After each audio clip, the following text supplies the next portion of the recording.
ball score during injuries was the last video, and then it got cut off for technical reasons. So the whole second part got deleted. I promised that I would do one video about 3 exercises that you can do whilst being injured. Now, we spoke about the ball score. If there are questions to the ball score, there is a video just about the ball score where you can check upon what it means again, but I think I explained it pretty well in the last video. Now, the ball score is going to help you to measure how your stress levels are. If your ball score is lower than 20 seconds throughout the day, or lower than 10 seconds throughout the day, it will mean that you're quite stressed. If it doesn't get higher, that's fine. That's what I'm here for. That's why I'm also teaching one-on-one lessons. That's why I have students that I teach in a group, so that you understand how to improve your ball score. Also, if you have colleagues that are into increasing their stamina and their stress levels in athleticism or in art, you can always reach out and we do an online group session, okay?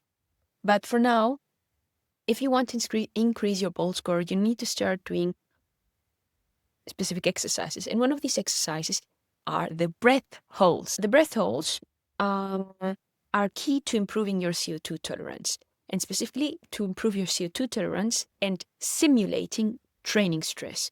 So since you're injured, you can't train under stress, but you're going to feel very stressed yourself whilst being at home because your body is used to the stress mentally, emotionally, and physically.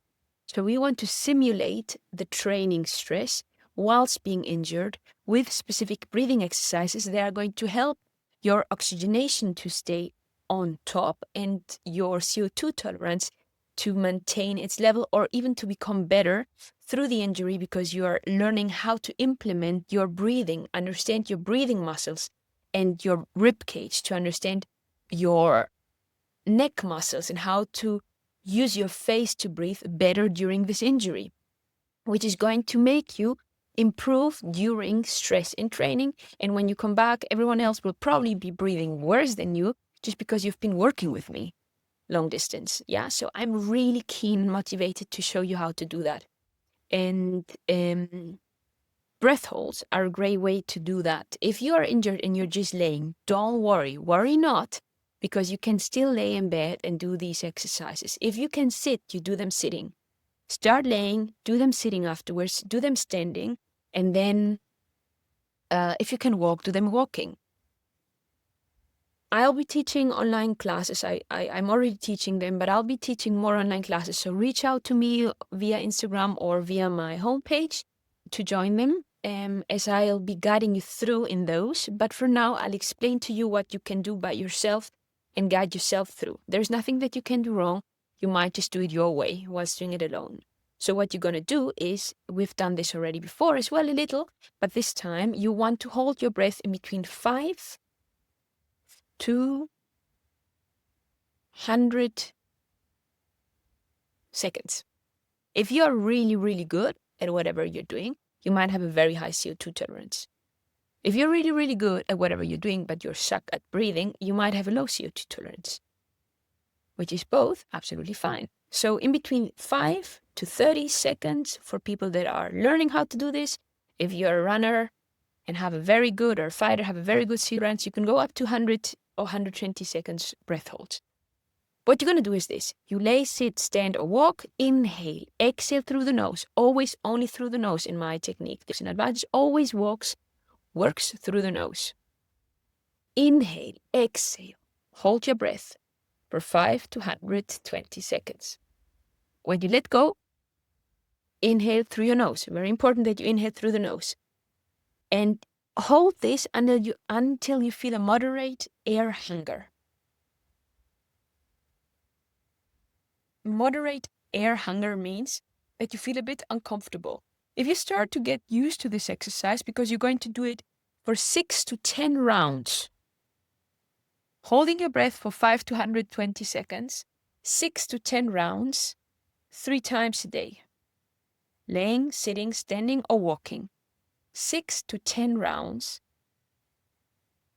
morning, midday, night. Or morning, midday, afternoon. Or morning. I don't care. this is going to create a little bit of stress.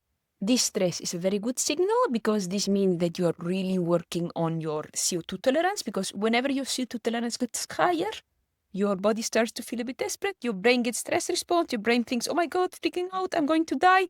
And you stay calm because you don't have your technique, you're running, you're fighting, you're dancing, anything happening right now. So you can really work on that super well. And that's what we want.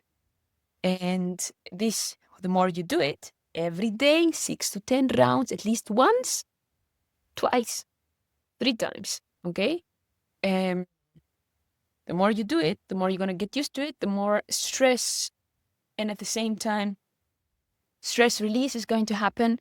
A lot of really good things are going to happen in your nose. Your nose is going to be free.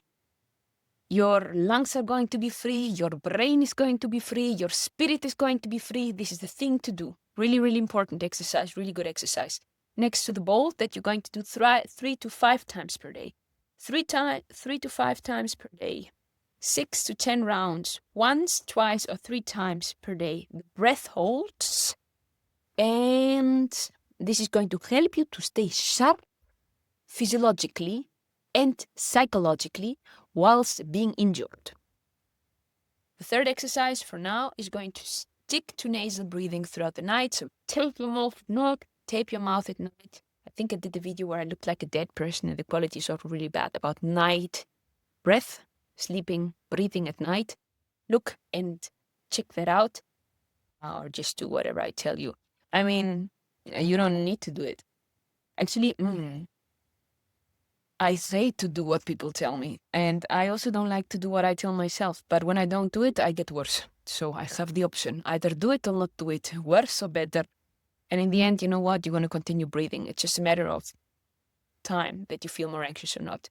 Better to do these exercises, have a slight air hunger, and feel anxious throughout that. And then be at peace throughout the day. And get used to this. Even though it feels wrong, doesn't mean that it is wrong. Just because mouth breathing feels right doesn't mean that it is right.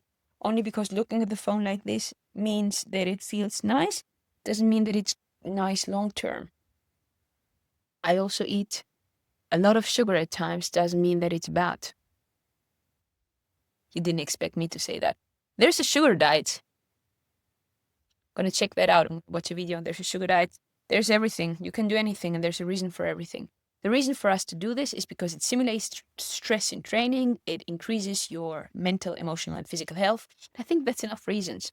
And nevertheless, do it your own way. Listen to your body. Ask me questions. Reach out for a one-to-one lesson. I want to get to know you and stay in love with yourself. Peace out. Next exercise is going to be the third exercise. Since I speak so much, I divided everything in 3 YouTube videos instead of 1 due to technical issues. What I said. Cadence breathing. Cadence breathing is going to be the third exercise for injuries. The basic baby steps you can take.